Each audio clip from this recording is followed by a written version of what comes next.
বিধানসভার ভেতরে কালো পোশাক পরে কোনো একজন ব্যক্তি ভিডিও রেকর্ডিং করেন। অনেকে তো আশঙ্কা করছেন যে আপনার উপর খুনের চক্রান্ত হতে পারে, কারণ এই রাজ্যে আজাদ কাশ্মীর আগে তো হুমায়ুন কবির বলেছে 72 ঘন্টার মধ্যে যদি ক্ষমা না চাই উনি ওনার 42 জন মুসলিম এমএলএ কে নিয়ে আমার উপরে আক্রমণ করবেন। ঘরে করুন, রাস্তায় করুন।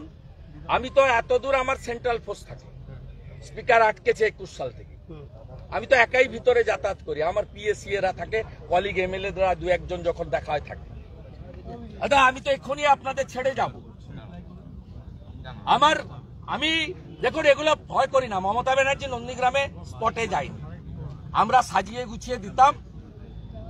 বুদ্ধবাবু তো দয়ার শরীর, আমার সঙ্গে রাজ্য পুলিশ থাকে না, এলওপি হওয়া সত্ত্বেও ক্যাবিনেট র্যাঙ্ক। বুদ্ধবাবু মমতা ব্যানার্জির সঙ্গে জ্যোতিবাবু বুদ্ধবাবু 20 জন করে ডাইরেক্টর অফ সিকিউরিটির পুলিশ দিয়ে রেখেছে।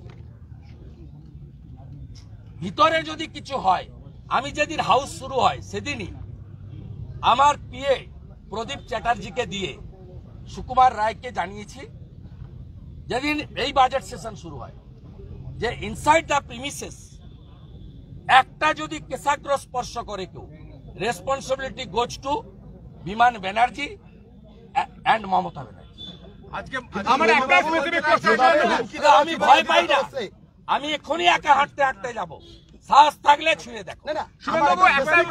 হিন্দুত্ব করতে গিয়ে হিন্দু মন্দির ভাঙছে, হিন্দু মূর্তি ভাঙছে, নওদার হিন্দু দোকান পোড়াচ্ছে, উলবেড়িয়ায় ক্লাব ভাঙছে, 1000 বার প্রতিবাদ বারে বারে করছে।